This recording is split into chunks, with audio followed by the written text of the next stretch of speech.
Your emails now, and this is on the subject of not the worst tennis player, plus puns. I like the way this is going. On the story of Robert D, who we talked about last week, who was lost to legal action against newspapers who'd called him the worst ever tennis player for losing 63 consecutive professional matches.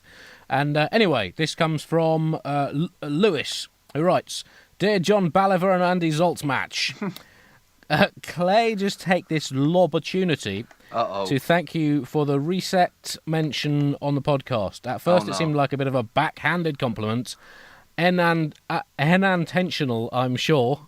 However, I've since managed to make a joke of it. And that's not all.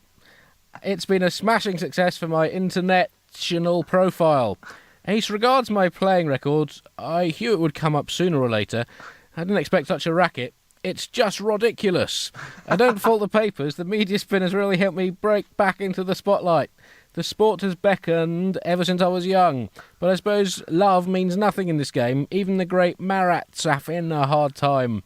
Unlike Murray, I may not make a mint, but I'd still choose it over hockey, brackets. Yeah, but didn't quite work. No matter how fed up I sometimes feel.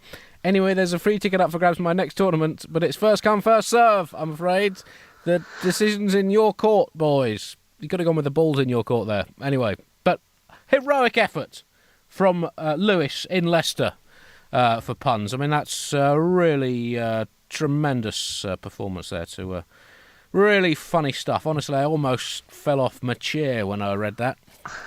Remember Miroslav Maciej in the 80s? Brilliant. Brilliant player. I really laughed. Spilt my lentil soup. Lucky I'd already had burgers for lunch. But, as you know, I like a pun. I'd go so far as to describe myself as a connoisseur of puns. Now, I know what you're thinking. Will Ander keep making tennis puns? Must have been a mistake.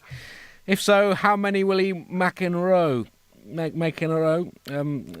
For shame. Well, no, I won't. I've currently no plans to cash in on that.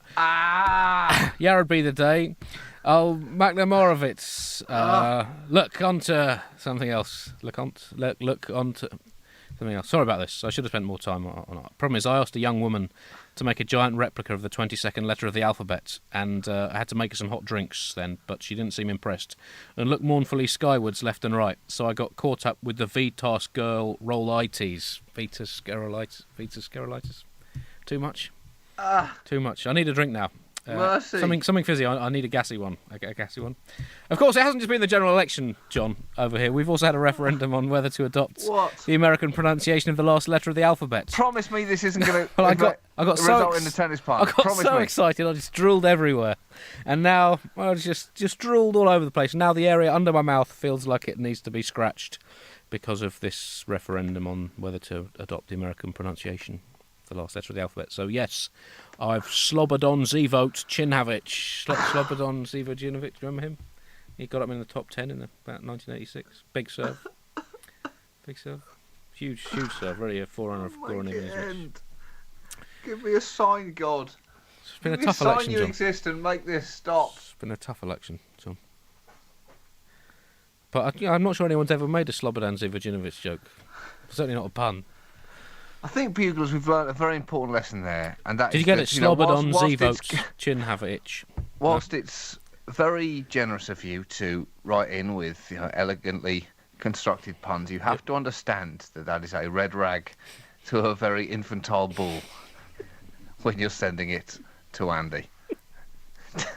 Don't open Pandora's box when we all know what's inside.